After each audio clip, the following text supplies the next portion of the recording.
হা মানে আজাদি, না মানে গুলামি। বলুন, গুলামি না আজাদি? গুলামি না আজাদি? অতএব 12 তারিখ প্রথম ভোটটি পড়বে ইনশাআল্লাহ হায়ের পক্ষে গণভোটে। প্রত্যেকটা মানুষের হা ভোটে ভোট নিশ্চিত করার জন্য আজ থেকে আমরা যুদ্ধে নামবো ইনশাআল্লাহ। মানুষকে বুঝাবো, হা বিজয়ী হলে বাংলাদেশ বিজয়ী হবে, হা পরাজিত হলে বাংলাদেশ পরাজিত হয়ে যাবে। জলে স্থলে অন্তরিক্ষে যত বিশৃঙ্খলা বিপর্যয় ধ্বংস, আল্লাহ বলছেন, ও মানুষ, এগুলা তোমাদের হাতের কামাই। 54 বছরে এইরকম কিছু হাতের কামাই জঞ্জাল বাংলাদেশে সৃষ্টি হয়েছে। রাজনীতিবিদরা জাতিকে পথ দেখাবেন, জাতিকে ন্যায় ইনসাফ উপহার দিবেন, আমাদের তরুণ যুব সমাজকে উপযুক্ত শিক্ষা দিয়ে ভবিষ্যতের জন্য চ্যালেঞ্জ মোকাবিলায় গড়ে তুলবেন। শিশুদের মানসিক বিকাশে সার্বিক দায়িত্ব পালন করবেন। সারা জিন্দেগি রাষ্ট্রকে, দেশকে, জাতিকে সেবা দিয়ে যারা বয়সের প্রান্ত সীমায় পৌঁছে গিয়েছেন, তাদের দায়িত্ব নেবে রাষ্ট্র এবং প্রত্যেকটি মানুষের মর্যাদা এবং নিরাপত্তা নিশ্চিত করবে। এখানে কোনো জমিদার তৈরি হবে না, এখানে মিলেমিশে সকলেই জনগণ। কিন্তু দুর্ভাগ্যের বিষয়, আমাদের সম্মানিত জ্যেষ্ঠ রাজনীতিবিদ আক্ষেপ করে বলেছেন, কোনো এক সময় তিনি তার পূর্বের দলকে তিনি আর মেনে নিতে পারেননি। সময় পেলে হয়তো তিনি খুলে বলতেন, আমরাও শুনতাম কেন তিনি মেনে নিতে পারলেন না। কিন্তু তিনি ইঙ্গিত দিয়েছেন, কিছু কিছু ইঙ্গিত দিয়েছেন। আমি সেদিকে যাচ্ছি না। বলছিলাম 54 বছরে পালাক্রমে যারা দেশ শাসন করেছেন, তারা জাতির উপর ন্যায় বিচার প্রতিষ্ঠা করতে পারেননি। আবাল বৃদ্ধ বনিতার অধিকার নিশ্চিত করতে পারেননি। তারা আমাদের সন্তানদেরকে সোনার সন্তান হিসাবে, খাঁটি মানুষ হিসাবে গড়ে তোলার কর্মসূচি নিতে পারেননি। যার কারণে আজকে আমরা দেখি সমাজে বিভিন্ন ধরনের বিপর্যয়, বিশৃঙ্খলা। আমাদেরই তরুণ সমাজের একটা অংশ, তারা মাদকের সাথে সম্পৃক্ত, তারা বিভিন্ন সামাজিক অপকর্মে জড়িত। কেন? এর মূল কারণ হচ্ছে রাষ্ট্র ব্যর্থ হয়েছে তাদেরকে গড়ে তুলতে, তাদেরকে সুশিক্ষা দিতে। যেহেতু তারা তাদের শিক্ষার অধিকার পায়নি, তাই হতাশ হয়ে, ব্যর্থ হয়ে, ক্ষুব্ধ হয়ে তারা এখন সমাজের বিপক্ষেই দাঁড়িয়ে গেছে। কোথাও তারা চাঁদাবাজি করে, কোথাও ছিনতাই করে, আবার অনেকে আছে ভালো কাজও করে। যারা ভালো শিক্ষা একটু পেয়েছে তারা ভালো কাজ করে, আর যারা পায়নি, বঞ্চিত হয়েছে, তারা সামাজিক বিভিন্ন ধরনের অপকর্মে জড়িয়ে পড়েছে। এদের জন্য আমাদের বড় দরদ লাগে, মায়া লাগে, কষ্ট হয়। এরা তো মানুষের সন্তান, এরা তো এদেশের নাগরিক। এদের তো এমনটা হওয়ার কথা ছিল না। রাষ্ট্র কেমনে এত দায়িত্ব জ্ঞানহীন হয়? সরকার কেমনে এত দায়িত্ব জ্ঞানহীন হয়? কেন একটা মানব সন্তান জন্ম নেওয়ার পরে সে শৈশবে উপযুক্ত চিকিৎসা এবং শিক্ষা পাবে না? এ ব্যর্থতা কার? আমরা দেশবাসীকে আশ্বাস দিচ্ছি, ইনশাআল্লাহ তাআলাল আযীম আমাদের 11 দলীয় ঐক্যজোট আল্লাহ তাআলার ইচ্ছায়, আল্লাহ তাআলার মেহেরবানি এবং সহযোগিতায়, সাহায্যে, আপনাদের ভালোবাসা, সমর্থন এবং ভোটে নির্বাচিত হয়ে সরকার গঠনের সুযোগ পেলে আমরা এই সামাজিক দায়িত্বগুলো পালন করব ইনশাআল্লাহ। সারা বাংলাদেশকে দল ধর্মের ঊর্ধ্বে উঠে ফুলের বাগান হিসাবে আমরা সাজানোর চেষ্টা করব ইনশাআল্লাহ। মানুষে মানুষে আর কোনো বিভক্তি, ভেদাভেদ আমরা আর দেখতে চাই না। আমরা দেখতে চাই আমরা সকলে মিলে আমাদের পরিচয়, আমরাই বাংলাদেশ। আমরা সেইভাবেই আমাদেরকে দেখতে চাই। কেউ যদি আমাকে জিজ্ঞেস করে তুমি কে, আমার জবাব হবে আমি একজন বাংলাদেশ। আপনাদেরকে প্রশ্ন করে আপনি কে, আপনি বলবেন আমার পরিচয় আমি একটা বাংলাদেশ। এই বাংলাদেশ একটা সামগ্রিকতার বাংলাদেশ, যেখানে ন্যায় ইনসাফ থাকবে, যেখানে মানুষে মানুষে ভেদাভেদ থাকবে না, যেখানে সুশিক্ষার প্রসার ঘটানো হবে, যেখানে সামাজিক নিরাপত্তা নিশ্চিত হবে, যেখানে মানুষ কর্মের অধিকার পাবে, যেখানকার মানুষ ইজ্জতের সাথে মাথা উঁচু করে বিশ্ব দরবারে দাঁড়াবে, আর বলবে না অমুক দেশ আমার বড় দাদা, অমুকটা আমার পিসির দেশ, অমুকটা আমার মাসির দেশ, বরঞ্চ জোর করে বলবে এটা আমার বাংলাদেশ। ভাই ও বোনেরা, 47 সালে আমরা প্রথমে স্বাধীনতার মুখ দেখেছিলাম না। এ অঙ্গীকার যারা আমাদেরকে দিয়েছিলেন লড়কে লেঙ্গে পাকিস্তানের স্লোগান দিয়ে, তারা তাদের দায়িত্ব সঠিকভাবে পালন করেন নাই। অনিবার্য হয়েছিল 71-এর মুক্তিযুদ্ধ। সেই মুক্তিযুদ্ধে বুক চিতিয়ে জীবন বাজি রেখে যারা লড়াই করেছিলেন, সামাজিক ন্যায় বিচার পাবো, সাম্য পাবো, এবং সেখানে সকল মানুষ আমরা মিলেমিশে উন্নয়নের প্রতীক হয়ে রাস্তায় রাজপথে চলব। হয় নাই, পূরণ হয় নাই। রাজার ধর্ম করে সমস্ত কাঙ্গালের ধন চুরি। যারাই রাজা হয়েছেন আমাদের মতো ছোট ছোট মানুষগুলার ধন চুরি করে তারা ফুলে পেঁপে দৈর্ঘ্যে প্রস্থে সমান হয়ে গেছেন। বিগত একটি সরকার বলেছিল আমরা বাংলাদেশকে উন্নয়নের মহাসড়কে উঠায় ফেলেছি। তারা বলেছিল বাংলাদেশ এখন উন্নয়নের রোল মডেল। তারা বলেছিল আমাদের দেশ হবে সিঙ্গাপুর এবং কানাডা। এগুলা তারা বলে নাই না। ঠিকই তারা উন্নয়নের রোল মডেল করেছিলেন বিশ্বের কনসেপ্ট ধারণাকে পাল্টে দিয়ে। তারা রোডের বদলে কি ব্যবহার করতেন? আরো জুড়ে বলেন, কি ব্যবহার করতেন? বাঁশ। তারা সিমেন্টের সাথে কি জুগায় দিতেন? ছাই, শালি। এইভাবে একদিকে উন্নয়ন আর একদিকে দপাস। একটা মেয়ে ডিবেটে খুব চমৎকার করে তুলে এনেছিল। সে বলেছিল, কবি লিখেছিলেন, মাগো আমার সুলক বলা কাজলা দিদি কই, বাঁশবাগানের মাথার উপর চাঁদ উঠেছে বই। সে আক্ষেপ করে বলেছিল আজ যদি কবি বেঁচে থাকতেন তার কবিতা তিনি বদলায় ফেলতেন। তিনি বলতেন, মাগো আমার সুলক বলা কাজলা দিদি কই, ছাদের জায়গায় চাঁদ তো আসে, বাঁশগুলো সব কই। সেই বাঁশ তারা উজাড় করে ফেলেছিল। সেই সভ্যতা, সেই উন্নয়ন দেশবাসীকে তারা উপহার দিয়ে সিঙ্গাপুর এবং কানাডা বানিয়েছিল। আপনারা কি এখন সিঙ্গাপুরে আছেন না কানাডায় আছেন? বাংলাদেশে আছেন। তারা কিন্তু সিঙ্গাপুর এবং কানাডায় কেউ কেউ আছে। দেশের টাকা চুরি করে বড় বড় ডাকাতরা এখন সিঙ্গাপুরে বিশাল বিশাল ব্যবসা গড়ে তুলেছে। ইয়েস, তাদের জন্য সিঙ্গাপুর হয়েছে। দেশের টাকা লুণ্ঠন করে বিদেশে পাচার করে কানাডার টরন্টোতে বিশাল এলাকা নিয়ে বেগমদেরকে সেখানে পুনর্বাসন করা হয়েছে। বাংলাদেশের রসিক মানুষ নাম দিয়েছে বেগমপাড়া। অতএব তাদের ঠিকই কানাডা হয়েছে বাংলাদেশের জনগণের টাকা চুরি করে।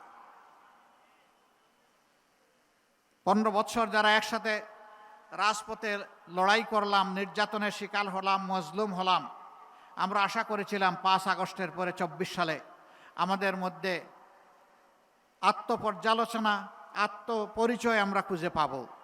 কি আমাদের দায়িত্ব এই জাতির প্রতি আমরা বুঝবো। মজলুম কারে বলে সেইটা আমরা অনুধাবন করব। আর কারো প্রতি মজলুমরা আমরা কেউ জালিম হয়ে উঠব না। এই জন্য প্রথম দিকে আমার একটা বক্তব্য ছিল, এটা নিয়ে তুলপাড়, মহাসাগরে ঢেউ শুরু হয়েছিল। আমরা বলেছিলাম এদেশের জনগণ এক জালিমকে বিদায় করে আরেক জালিমের হাতে দেশ তুলে দিতে চায় না। আপনাদের মনে আছে? আমার এই কথা কি মিথ্যা প্রমাণিত হয়েছে? এই এলাকায় ব্যবসায়ীরা আছেন, বাড়িওয়ালারা আছেন। আমি তাদের অনুচ্চ কান্না শুনতে পাই। তাদের ছেলে নাতিপুতার সমান। ওরা এসে বেটা দেবে কিনা বল, যদি না দেশ তাহলে কেমনে এখানে থাকিস আর ব্যবসা করিস দেখে নেব, বলে না? আমরা এলাকার জনগণকে আশ্বস্ত করছি সারা বাংলাদেশের মতো, আপনারা আপনাদের ভালোবাসা দিয়ে, সমর্থন দিয়ে, দোয়া দিয়ে, ভোট দিয়ে আমাদেরকে একটু সুযোগ দেন। মহান আল্লাহকে ভরসা করে আমরা ওয়াদা করেছি, চাঁদা আমরা নিব না, চাঁদা নিতে দেব না। আমরা বলেছি দুর্নীতি আমরা করব না, দুর্নীতি আমরা সহ্যও করব না।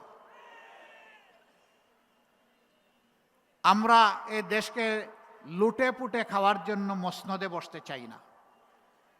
আমি আমার দলের পক্ষ থেকে দায়িত্ব নিয়ে বলেছি, আমরা বাংলাদেশ জামাতে ইসলামীর বিজয় চাই না, আমরা চাই 18 কোটি মানুষের বিজয়।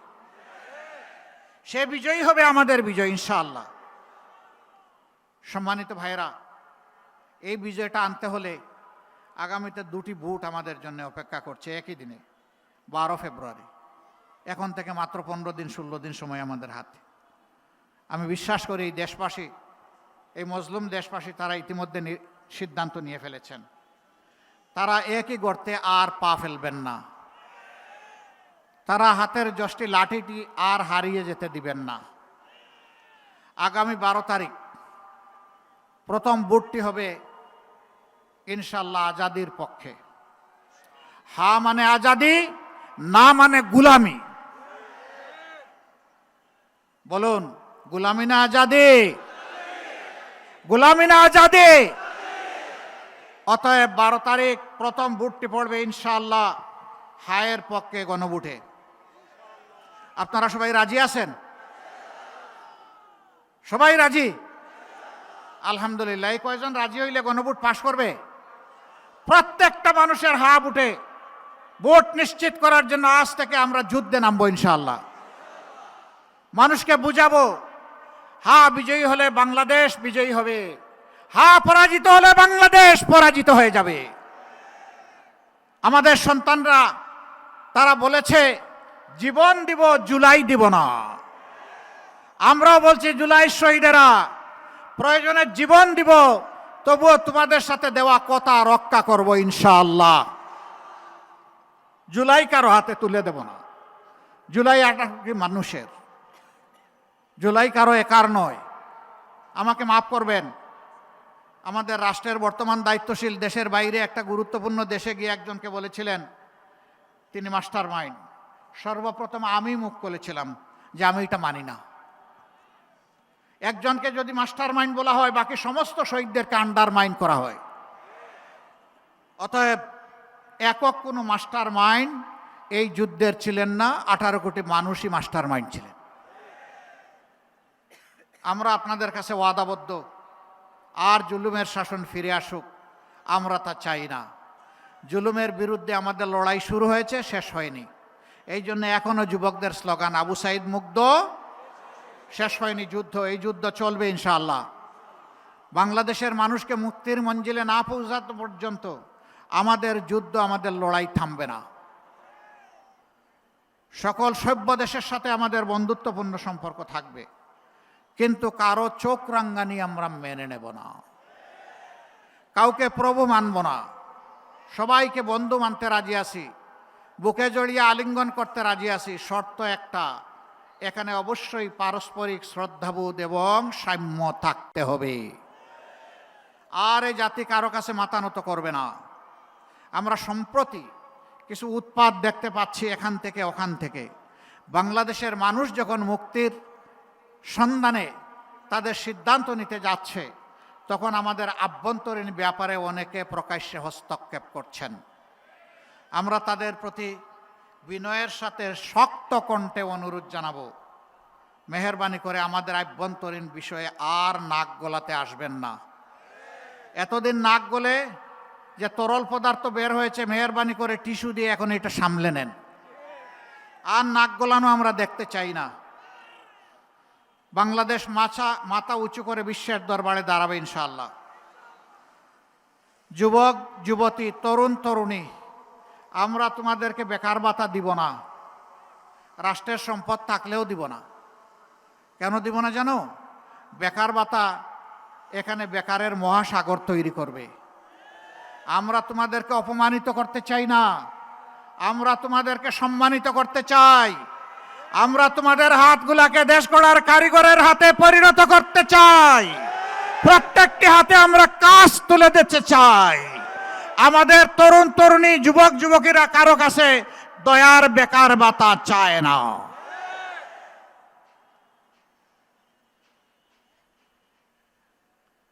এই দক্ষ যুবক যুবতীরা বাংলাদেশকেও গড়বে, বিশ্বকেও গড়বে ইনশাআল্লাহ। আমরা সেই বাংলাদেশটা চাই। বয়সের একটা প্রান্তে আমরা চলে এসেছি। আমাদের জ্যেষ্ঠ পলিটিশিয়ান, তিনি তো অনেক বয়স, তাকে অবশ্য তা মনে হয় না, দেখতে 35-এর মতো লাগে। আলহামদুলিল্লাহ, আল্লাহ তাআলা তাকে এভারগ্রিন রেখেছেন, কিন্তু তিনি অনেক বয়স্ক মানুষ। আমাদের এখন চলে যাওয়ার হিসাব নিকাশ আমরা কার কাছে রেখে যাব? এই বাংলাদেশটা আমরা যুব সমাজের হাতে রেখে যেতে চাই। যুব সমাজ প্রস্তুত? প্রস্তুত হয়ে যান এটা কবুল করার জন্য। 12 তারিখে কোনো দুর্বৃত্ত এই যুব সমাজের বুটে যদি হাত দিতে চায়, সেই হাতকে গুড়িয়ে দিতে হবে। এরা যৌবন পেয়েছে কিন্তু বুটের অধিকার পায় নাই, পিপাসার্থ হয়ে 12 তারিখের জন্য অপেক্ষা করছে। কেউ যেন দুর্বৃত্তপনা না করতে পারে। আগের ওই স্লোগান চল, সন্ত্রাসীরা বলতো আমার বুট আমি দেব, তোমারটাও আমি দেব। এখন আমাদের পরিষ্কার বক্তব্য, তোরটা তুই দে, আমারটা আমি দেব। আমার বুটে হাত দিলে হাত দুটি গুড়িয়ে দেব। এই পাহারাদারের ভূমিকা পালন করতে পারবেন? চুরের মনে পুলিশ পুলিশ আওয়াজ দেয় বড় বড়, কিন্তু ধমক খাইলে ওই সরু গলি দিয়ে পালায় যায়। কেউ যদি ওই রকম আসে, ওদেরকে তাড়িয়ে দেবেন। বেশি খেদমত করার দরকার নেই, শুধু তাড়াই দিলেই চলবে। তারা যেন কারো বুট নিয়ে কোনো ধরনের সামান্য কোনো সিনেমিনি খেলতে না পারে। এই এলাকার সমস্যার কথা বলেছেন আমার ভাই ডক্টর আব্দুল মান্নান। তিনি বলেছেন পুরান ঢাকা আধুনিকতার কোনো ছোঁয়া পায়নি। আমি আপনাদের সাথে একমত। ইংলিশে একটা ছোট্ট ফ্রেজ আছে, ওল্ড ইজ গোল্ড। আমরা পুরান ঢাকাকে সোনা বানাবো ইনশাআল্লাহ। আমরা সেই সম্মান পুরান ঢাকার প্রতি দেখাবো, ন্যায্যতার ভিত্তিতে। এটি তাদের অধিকার, এটি তাদের হক। এই পুরান ঢাকার গড়ে গড়ে ভাত খেয়ে অনেকে এমপি হয়েছেন, মন্ত্রী হয়েছেন, বড় আমলা হয়েছেন, যোদ্ধা হয়েছেন, অনেকে সেনাপতিও হয়েছেন, কিন্তু পুরান ঢাকার প্রতি যে কৃতজ্ঞতা আদায় করা ছিল দরকার, সেটা তারা করেন নাই। আমরা পুরান ঢাকার প্রতি সেই কৃতজ্ঞতা আদায় করার সুযোগ নেব ইনশাআল্লাহ। আপনারা দোয়া করবেন। আপনারা যে সমস্ত দাবি করেছেন এগুলা কোনো অন্যায্য আহামরি কোনো দাবি না, একেবারেই ন্যায্য দাবি। সেই দাবিগুলা বাস্তবায়নে আল্লাহ যদি আমাদেরকে সরকার গঠনের তৌফিক দেন, আমরা মিশে 11টা মানুষ 22টা হাত, অর্থাৎ 11টা দল, অসংখ্য বাংলাদেশি, আমরা এক হয়ে দেশ গড়ব ইনশাআল্লাহ। আমরা সামনের দিকে এগিয়ে যাব, আর পিছনের দিকে পড়ে আমরা কামড়া কামড়ি করতে চাই না। পিছনের দিকে একটা প্রাণী দৌড়ায়, ওর নাম চিংড়ি মাছ। আমরা কি চিংড়ি মাছ নাকি যে পিছনের দিকে যাব? আমরা দৌড়াবো সিংহের মতো সামনের দিকে ইনশাআল্লাহ। যুবকদের শক্তির উপর ভর করে এই সমাজকে বদলে দেব ইনশাআল্লাহ।